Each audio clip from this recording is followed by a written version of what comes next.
Praise the Lord. Maaring sa tingin mo o tingin ng ibang tao sa iyo, ikaw ay hindi marunong, mangmang, mahina, hamak, o maaaring pangkaraniwang tao lamang ang tingin nila sa iyo, o maaaring laos na, o isang talunan. Well, lakasan mo lamang ang iyong loob, sapagkat kung taglay mo ang mga kapintasang ito ayon sa standard ng sanlibutan, ayon naman sa salita ng Diyos, ang mga ito'y iyong katangian.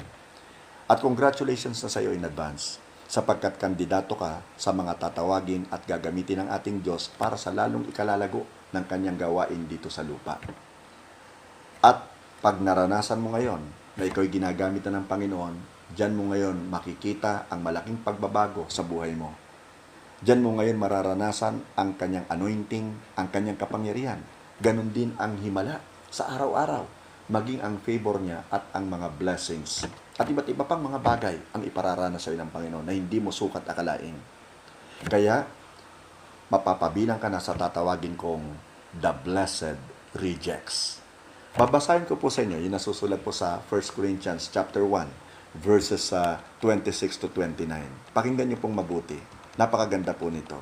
Ang sabi, "Brothers and sisters, look at what you were when God called you. Not many of you were wise in the way the world judges wisdom. Not many of you had great influence. Not many of you came from important families. But God chose the foolish things of the world to shame the wise. And He chose the weak things of the world to shame the strong. He chose what the world thinks is unimportant and what the world looks down on and thinks is nothing in order to destroy what the world thinks is important." Verse 29. God did this so that no one can brag in His presence. So si Lord po magpapala sa kanya pong very powerful and life-changing words. Kapatid, alam niyo ba nung unang 40 years nitong si Moses, siya po ay kinoconsider na rising star of Egypt dahil po sa kanyang angking karunungan at dahil po mahusay po siyang magsalita at napakagaling niya rin po sa paggawa. Pero mababasa nga po natin doon sa aklat ng Acts chapter 7 verse 22, pakinggan niyo mabuti, tinuruan siya sa lahat ng karunungan ng mga Ehipsyo at siya'y naging dakila sa salita at sa gawa. So ganun kagaling si Moses. Amen? Ngunit hindi po siya ginamit ng ating Diyos nung panahon na yon. Why? Kasi punong-puno si Moses ng kanyang sarili. Palibasa nga'y marunong, palibasa nga'y mahusay magsalita at magaling sa paggawa. Pero noong sumunod na 40 taon ng kanyang pamumuhay doon sa disyerto ng Midian, kung kailan sa tingin po ni Moses na siya po ay laos na at pautal-utal ng magsalita, hindi na po marunong magsalita, mahina na. Saka naman po siya tinawag ng ating Panginoon at isinugo para humarap sa makapangyarihang hari ng Egypt upang mapalaya po ang bansang Israel sa kanila pong matagal ng pagkakaalipin. Kapatid, kaibigan, ngayon alam natin na sa totoo lamang hindi basta pinapansin, madalas po ay nilalampasan lamang, madalas po ay dinededma at madalas ding nire-reject ng sanlibutang ito. Ang sa tingin po nila ay mahihina, hindi marunong, mangmang. Ang sa tingin po nila ay talunan, ang sa tingin po nila ay walang halaga at laos na. Ngunit, ang mga taong ito naman po yung pinipili ng ating Diyos upang ipawalang saysay ang mga kinikilala ng sanlibutan. Praise the name of the Lord, di ba? Kaya, kung sa palagay mo, taglay mo itong mga katangian ito na ayon sa salita ng Diyos, well, dapat talaga ngayon pa lamang mag-alak ka na, mag-glorify mo na ang ating Diyos. Kung iniisip mong ikay mangmang, kung iniisip mong mahina at hamak kumpara sa ibang tao, yan, kapatid, ang mga palatandaan gagamitin ka talaga ng Panginoon. Nawa, hindi nagiging paulit-ulit yung sinasabi ko sa inyo. Gusto ko lamang po talagang i-emphasize na kung ang tingin mo sa iyo, ordinaryong tao ka lamang, mapalad ka sapagkat kandidato ka sa mga gagamitin ng ating Diyos na buhay. Bigyan ko kayo ng ilang example. Halimbawa po si Rahab. Remember Rahab? Si Rahab po ay isang prostitute. So siya po ay rejected ng mga tao. Napakababa ng pagtingin sa kanya. Isa po siya sa mga hinahamak ng mga tao nung kanya pong kapanahunan. Why? Masama po siyang babae. Nagbebenta po siya ng laman para siya ay mabuhay. Pero alam niyo po ba, although rejected po siya ng mga tao, siya po ay pinili ng ating Diyos para iligtas ang mga espiya ng Israel. At dahil po doon, ginantimpalaan po siya ng ating Diyos. Iniligtas po ng Diyos ang kanyang buhay, ganun din ang kanyang pamilya, at hindi lamang yon, kasama po ang pangalan niya, Rahab, doon po sa genealogy ni Jesus. Isa po siya sa mga lola nitong si Jesus. Lola ni David.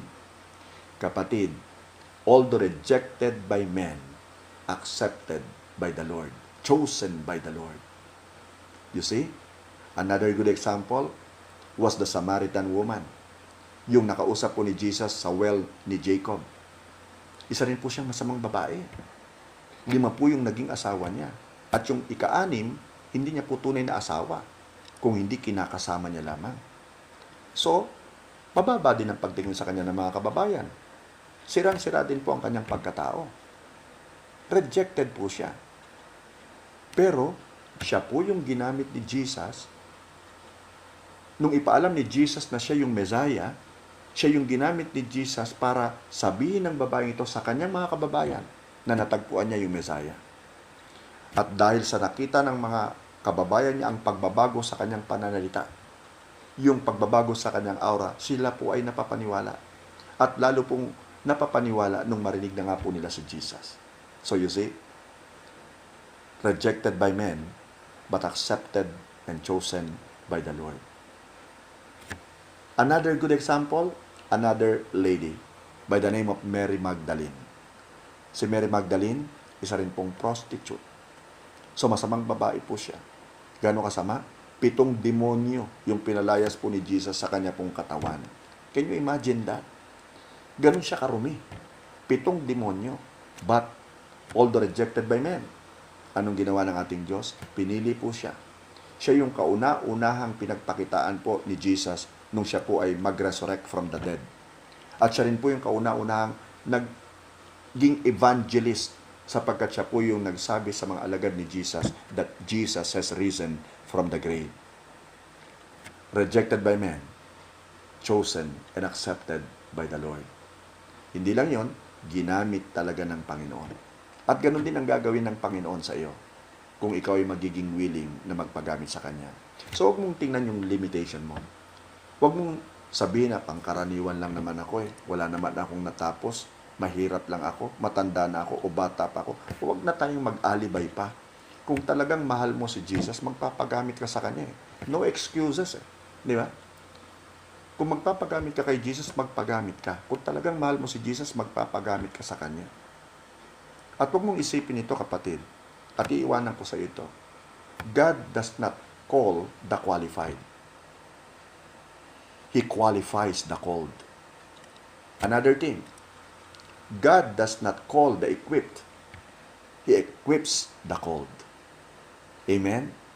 So nawa, sa narinig mong balita ngayon, mensahe ngayon, lumakas ang loob mo. At matanggap mong pinili ka ng Lord, tinawag ka ng Lord, at isinusugo ka ng Lord, binibigyan ka ng misyon ng Lord. Ipangaral mo ang mabuting balita. Hindi mo kailangang matapos o magtapos sa isang theological school or Bible seminary para magamit ng Panginoon. Kailan ka pa magagamit ng Panginoon? Ilan lang ang magagamit ng Panginoon? God calls the ordinary people.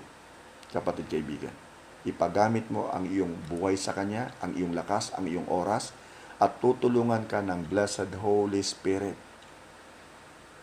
At pag ginawa mo yon, masasaksihan mo ang kapangyarihan ng Diyos at ang himala ng Diyos sa buhay mo.